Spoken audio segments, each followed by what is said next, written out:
गुरुग्राम स्थित Artemis hospitals में विश्व कैंसर दिवस 2026 के मौके पर यूनाइटेड बाय यूनिक थीम के तहत एक विशेष जागरूकता कार्यक्रम आयोजित किया गया, जिसमें विशेषज्ञ डॉक्टरों ने कैंसर की समय पर पहचान और आधुनिक उपचार तकनीकों पर जानकारी साझा की।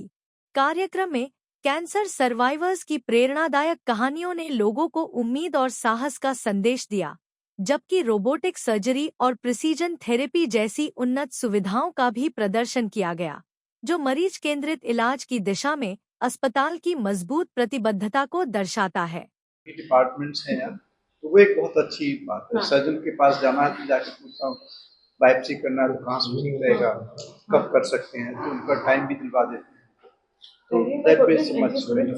डॉक्टर साहब, क्या कैंसर की जो स्क्रीनिंग टेस्ट होता है उसमें हम शुरुआती स्टेज कैंसर स्क्रीनिंग में एक्चुअली जो मेन जो कैंसर्स हैं, एक तो गवर्नमेंट ऑफ इंडिया का भी जो प्रोग्राम चल रहा है पिछले कई साल, अमीनेबल है कि आप एग्जामिन कर सकते हो। मान लीजिए कोई आपके अल्सर है या कोई जो भी सिम्टम्स है, कोई आवाज़ की प्रॉब्लम है या स्वेलो करने में प्रॉब्लम है, तो उसमें उन पेशेंट्स को अगर आप देख सकते हैं पहले से और टाइमली डायग्नोज कर सकते हैं, उनका डाउन स्टेजिंग बोलते हैं कि आप जल्दी आप पकड़ सकते हैं, इससे पहले कि बहुत ज़्यादा फैल जाए तो इलाज की दिक्कत है। बात दूसरा जो है, जो सेल्फ एग्जामिनेशन जिसे ब्रेस्ट कैंसर में बोलते हैं, फिर मेमोग्राम है जैसे, तो वो ब्रेस्ट कैंसर के केसेस के लिए बताते हैं। सर्वाइकल कैंसर में जो विजुअल एग्जामिनेशन है, पेप स्मीयर है, तो उस तरह की फैसिलिटी। तो ये 3 कैंसर में तो जो मतलब स्टैंडर्ड है ये वर्ल्ड ओवर, और यहाँ भी गवर्नमेंट ने भी प्लान किया है। In fact trained lot of ASHA workers almost 452 districts में।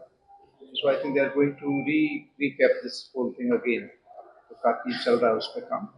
और अब HPV वैक्सीन भी जो है सीरम इंस्टीट्यूट की ओर से शायद अवेलेबल हो जाएगी, क्योंकि फंडिंग उसमें लास्ट बजट में गवर्नमेंट ने रखी थी। तो उम्मीद है कि इस साल में वो अवेलेबल हो जाएगी, तो मास वैक्सीनेशन सर्विस के लिए भी यंग गर्ल्स का होगा।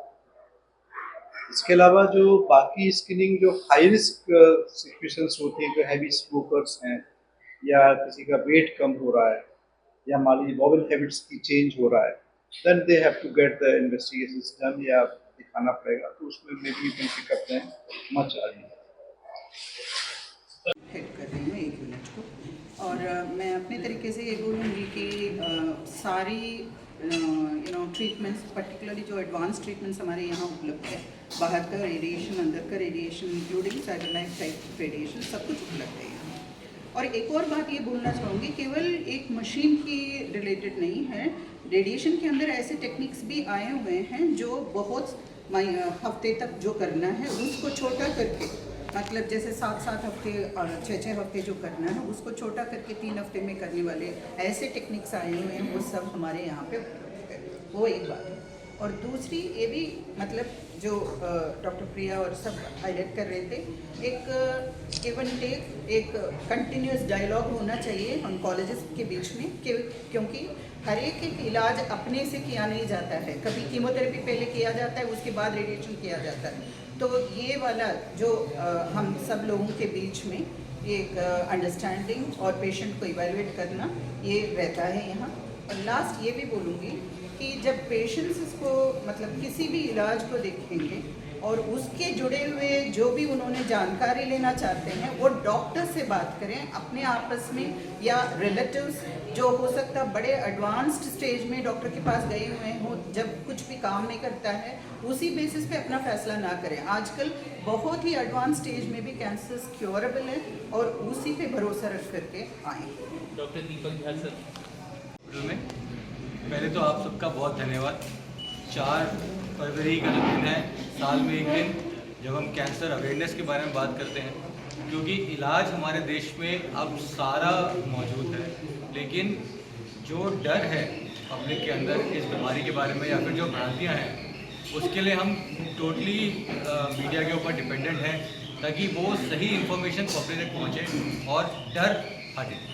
हमारे डिपार्टमेंट में ब्रेस्ट कैंसर ट्रीटमेंट में सबसे खास बात यही है कि हमारी कोशिश यही होती है कि हम ब्रेस्ट बचाने की तरफ ध्यान देते हैं, ताकि पेशेंट की जो बॉडी इमेज है उसको खराबी नहीं हो। बीमारी ठीक होने के बाद जो बीमारी के स्कार हैं वो भी शरीर से और मन से निकल पाए।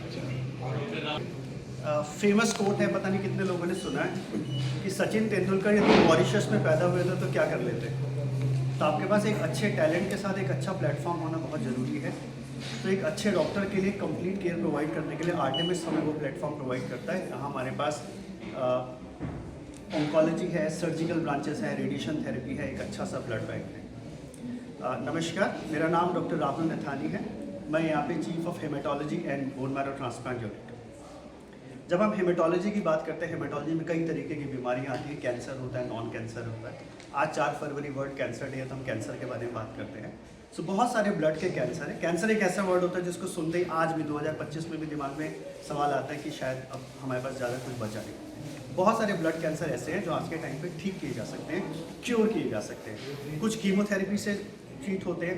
आज के ज़माने में साइंस इवॉल्व हो गई है। पुराना तरीका था, कोई भी दुश्मन आया उससे सीधा लड़ के काम किया गया।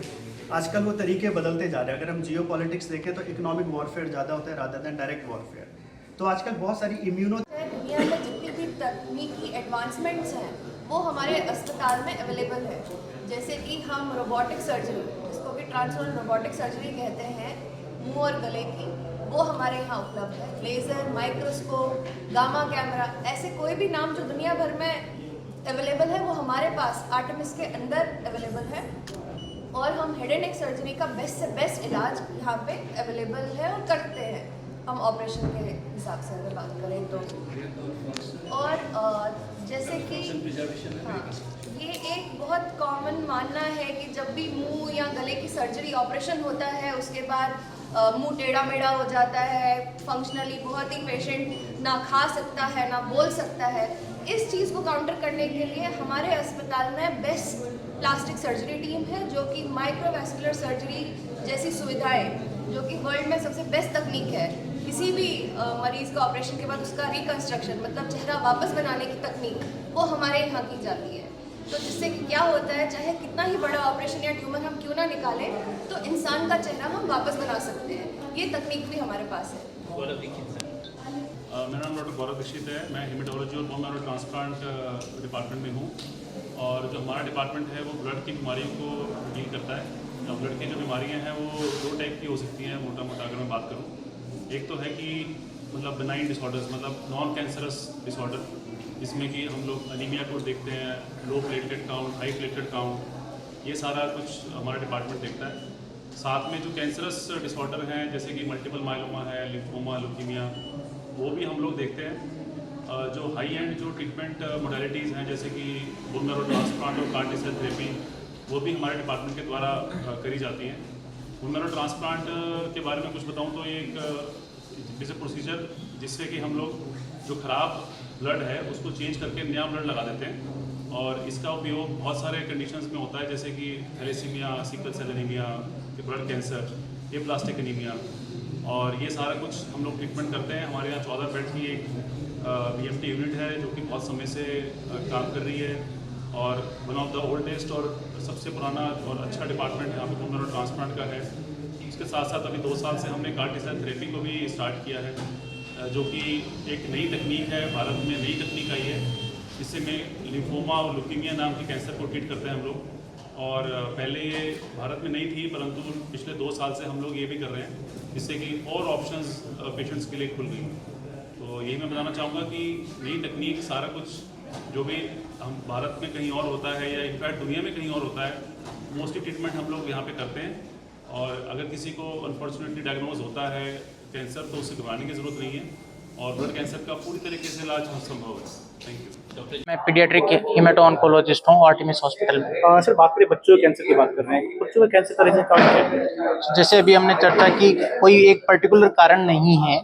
जेनेटिक्स की हम बात करते हैं, लेकिन अभी तक बहुत सारे 10% से भी कम ट्यूमर है जिनमें जेनेटिक एक रीजन होता है।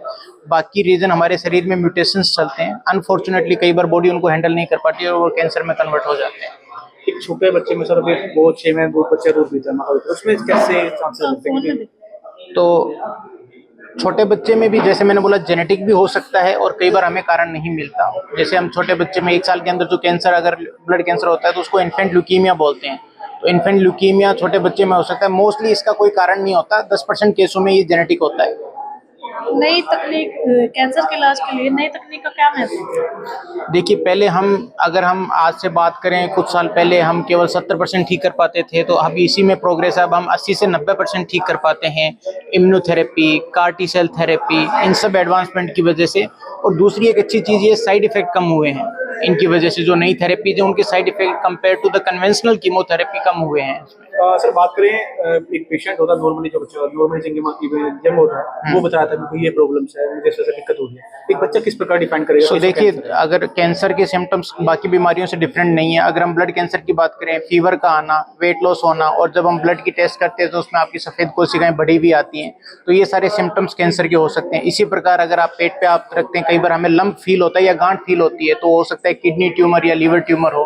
तो कॉमन सिम्टम्स ही होते हैं, ऐसे पर्टिकुलर अलग सिम्टम्स नहीं होते। बच्चों में किस प्रकार देखा जाएगा? वही मैं बता रहा हूँ आपको। बुखार आना जी, नॉर्मली सांस फूलना, और हाइट बढ़ते बच्चों को बढ़ता है तो ग्रोथ करता है, उसमें वेट कम होते हैं, तो उसमें किस प्रकार ध्यान देना? नहीं, सेम ही सिम्टम्स होते हैं सर, पर्टिकुलर अलग से नहीं होते। लंबा बुखार चल रहा है, वेट लॉस आपका मोर देन एक्सपेक्टेड है, तो हमें उसके बारे में सोचना है। कई बार एक ट्यूमर आंख का होता है, रेटिनोब्लास्टोमा, जैसे आप कैमरे से फोटो ले रहे हैं, उसमें यहाँ पे आपको सफेदी दिखाई देने लग जाती है, उसको व्हाइट रिफ्लेक्स बोलते हैं। तो आप आंख का ट्यूमर, जिसको रेटिनोब्लास्टोमा बोलते हैं, वो एक आप केवल कैमरे से पिक कर सकते हैं। तो इस प्रकार से सिम्टम्स इन्हीं के मिलते जुलते होते हैं। गांठ वाले ट्यूमर आपके पेट में लंप या कई बार यूरिन में ब्लड की तरह मिलते हैं, अगर कोई किडनी ट्यूमर है तो क्या ऐसा देखिए, वैसे तो सबका मुमकिन है, लेकिन एक ब्रेन ट्यूमर या एक स्पेसिफिक ट्यूमर होता है जिसको हम बोलते हैं ब्रेन स्टेम ट्यूमर। अभी तक उसमें सर्वाइवल बहुत अच्छा नहीं है, 5 से 6 महीने का ही होता है। उसके अलावा कोई ऐसा कैंसर नहीं है जिसमें इलाज पॉसिबल नहीं है। केवल एक DIPG, डिफ्यूज इंट्रिंसिक पोंटाइन ग्लायोमा, ये एक प्रकार का ब्रेन ट्यूमर होता है जिसमें हमें अभी तक सफलता बहुत अच्छी नहीं मिली है। कैंसर जैसे पता चलता है कि कैंसर बिल्कुल खत्म हो गया, दोबारा होने का कारण 10 से 20% केस में कैंसर खत्म होने के बाद वापस आ सकता है। इसीलिए लॉन्ग टर्म फॉलोअप जरूरी है, सर्विलेंस जरूरी है। आप इलाज खत्म होने के बाद भी अपने स्पेशलिस्ट के टच में रहें, लेकिन 10 से 20% केस में यस, ऐसा हो सकता है।